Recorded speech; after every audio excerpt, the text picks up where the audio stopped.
What is the tone of academic and political dissent in India today? Recent events might offer an answer after all. A university professor's social media post has not only sparked debate and outrage, but also led to his arrest. Ashoka University Associate Professor Ali Khan Mahmoodabad was taken into custody on Sunday for comments he made regarding Operation Sindoor, an Indian Army operation targeting terror camps across the line of control. The arrest followed a complaint by Yogesh Jatheri, a BJP Yuva Morcha leader and village sarpanch in Haryana's Sonipat district. A second FIR was filed by Renu Bhatia, chairperson of the Haryana State Women's Commission. Professor Mahmoodabad now faces multiple charges under the new Bharatiya Nyaya Sanhita, including promoting communal disharmony, inciting rebellion, insulting religious beliefs, and endangering national integrity. He was picked up from his Delhi residence and is currently held at Rai Police Station. So what exactly did he say?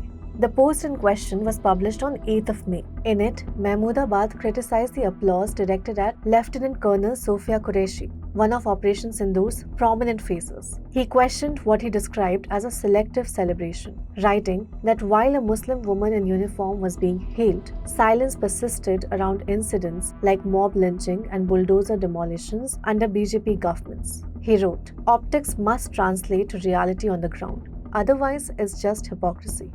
The Women's Commission described the post as vilification of military action and a disparagement of women officers. When Mahmoodabad failed to respond to summons, the matter escalated.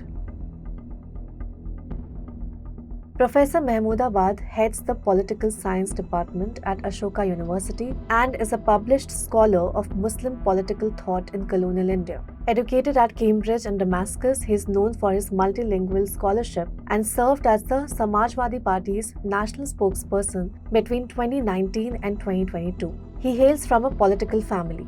His father, Raja Mahmoodabad, was a senior Congress leader and landowner in Uttar Pradesh. Senior advocate Kapil Sibal, appearing for Mahmoodabad, has called the arrest unconstitutional and a violation of free speech. He argued in the Supreme Court that the professor's remarks were not seditious but patriotic, and the matter is now scheduled to be heard on Tuesday. Back on campus, Ashoka University confirmed Mahmoodabad's arrest and said it was cooperating with police. However, it distanced itself from his comments, stating that his views were personal. The university's faculty association called the arrest calculated harassment and demanded his unconditional release. Now, this case has once again stirred the debate on academic freedom and free speech in India. So, where does disagreement end and sedition begin? Can one really question state optics without fear of legal reprisal? Let us know what you think of the matter and stay tuned for further updates.